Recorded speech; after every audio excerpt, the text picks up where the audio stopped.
It arrived! The motherboard, the CPU, the SSD, the memory, the power supply, the GPU, the CPU cooler, and we are putting it in this case. A friend of mine asked me if I would like to pick out a gaming PC for him for a budget of 2,500 euros and build it for the TechCat channel.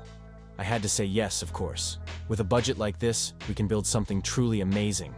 For the motherboard, I chose to use the ASUS Prime X670P Wi-Fi board, which has an AM5 socket and supports the Ryzen 7000 series processor, 4 times a DDR5 memory slot, and even has 3 M2 slots available. Opening the metal bracket will show us the AM5 socket where our CPU will live.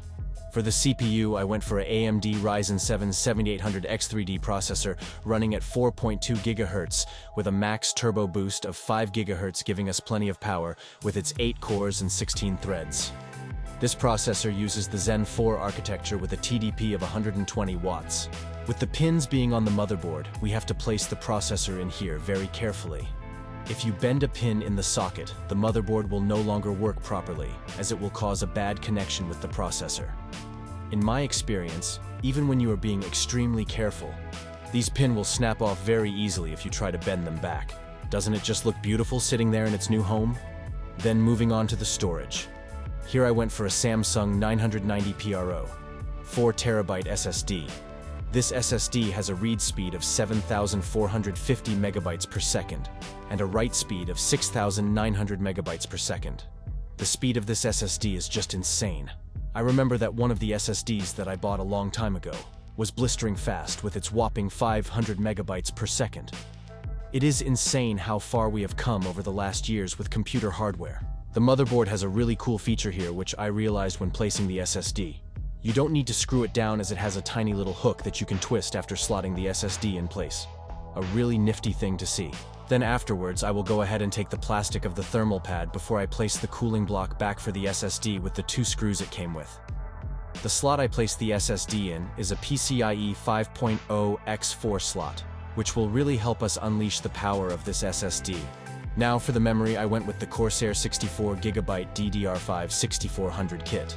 This kit consists of 2 sticks of 32GB each, leaving us 2 extra memory slots available in case this would need to be upgraded in the future. As this PC will not be used for video editing, 64GB is for now more than enough. After placing the memory in its place, it is now time to move on to the CPU cooler. For the CPU cooler, I went for the NZXT Kraken 240 water cooling kit. This kit will be able to cool our CPU down without any effort during those heavy gaming sessions. The cool thing about this cooler is that it comes with a tiny LCD display on top of the CPU, which will display the temperature. Our cooling liquid is not only handy but also super cool to see, of course. This is the second time I use a cooler like this in a build, and I must admit it is just as challenging as the first time.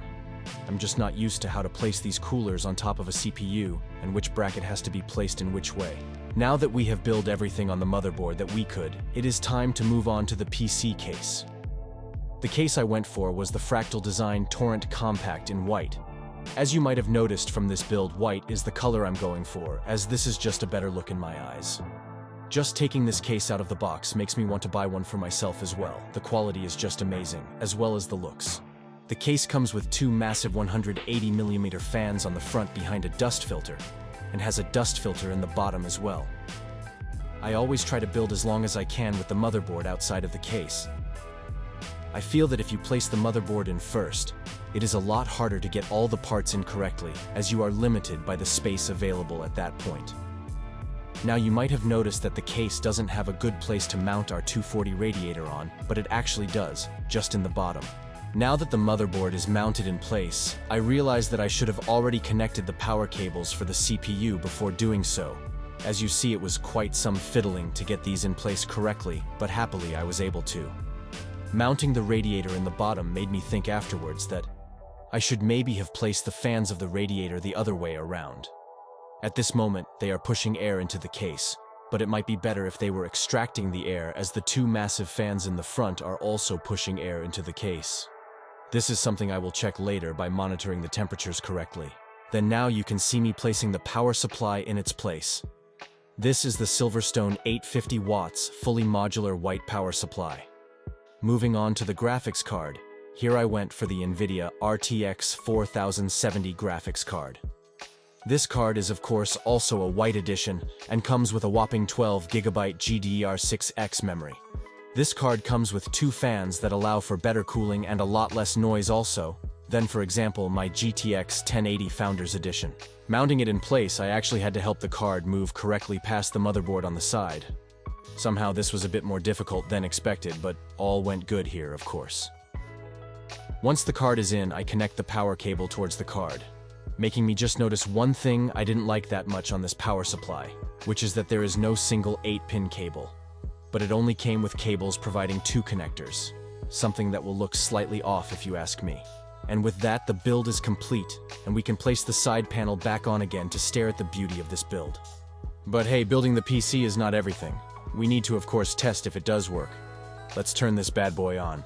Turning it on, we are immediately greeted by the beautiful RGB fans that this build has. It looks super cool with the 2 big fans in front, and you can just feel the air being sucked in. I have already installed Windows 11 Pro here and also installed all the needed drivers and done the updates. This means that when Robin gets this PC, he will be able to fully enjoy it from the start and start gaming. This is such a beautiful PC to look at with the LCD display on the processor, the beautiful white hardware through the clear glass of the case. It was truly awesome to be able to do a build with this kind of hardware for the channel.